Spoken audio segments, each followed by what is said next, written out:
Shalom, damai di hatiku. Kembali bertemu dengan saya Pendeta Jonathan F. Lupulalan pada hari Minggu tanggal 7 Agustus tahun 2022. Mari kita tunduk kepala, kita berdoa. Tuhan Yesus, kami sangat membutuhkan firman-Mu. Urapi hamba-Mu dengan kuasa Roh Kudus-Mu dan beri penerangan pada pendengar yang akan mendengarkan firman Allah ini. Dalam nama Yesus kami berdoa. Amin. Mari kita baca firman Tuhan yang diambil dari Amsal Sulaiman pasal 31 ayat yang ke-25 bagian B. Firman Tuhan berkata begini. Ia tertawa tentang hari depan. Demikian firman Allah yang berbagi kita membaca, mendengar, dan melakukan firman Allah. Tema kita pada hari ini adalah tertawa di hari depan. Kata pepatah, sekali tertawa dalam sehari menunjukkan bahwa kita hidup. 2 kali tertawa dalam sehari berarti masalah dapat teratasi. 3 kali tertawa dalam sehari menunjukkan harapan yang optimis. 4 kali tertawa mengantar kita pada kemampuan untuk mengatasi masalah dengan baik. 5 kali tertawa dalam sehari membuat kita lebih panjang umur. 6 kali tertawa dalam sehari, hati kita damai. Dan 7 kali tertawa dalam sehari kita memiliki damai yang kekal di surga.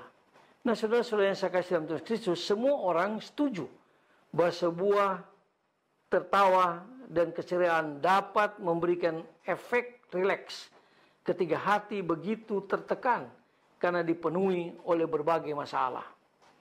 Kegembiraan memang tidak langsung dapat menghapus semua persoalan yang sedang kita hadapi. Tetapi bila hati dan pikiran sudah tenang, kita pasti mempunyai energi yang lebih baik untuk menyelesaikan persoalan yang ada, dan langkah kaki kita pun menjadi lebih ringan untuk melangkah ke hari depan. Nah, saudara-saudara yang saya kasih dalam Tuhan Kristus, firman Tuhan mengingatkan kita, hari orang bersusah, berkesusahan, buruk semuanya. Tetapi orang yang gembira hatinya selalu tertawa. Amsal 15 ayat yang ke-15. Oleh karena itu, malah kita belajar untuk tidak terus-menerus larut dalam kesedihan dan kemurungan. Sebab tersenyum atau tertawa melepaskan stres dan hidup penuh dengan damai. Semua orang ingin memiliki hati yang damai.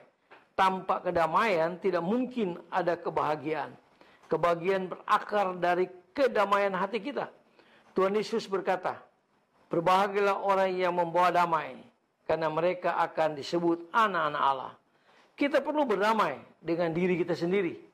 Pengalaman buruk di masa lalu atau sistem keluarga yang tidak sehat dapat membuat seseorang tidak menyukai dirinya sendiri atau bahkan membenci dirinya sendiri. Berdamai dengan diri sendiri berarti menerima keadaan sendiri, kelebihan dan kekurangannya, kebaikan dan kejelekannya. Kita perlu juga berdamai dengan sesama kita. Bila kita tidak dapat berdamai dengan diri sendiri, tidak mungkin kita dapat berdamai dengan sesama.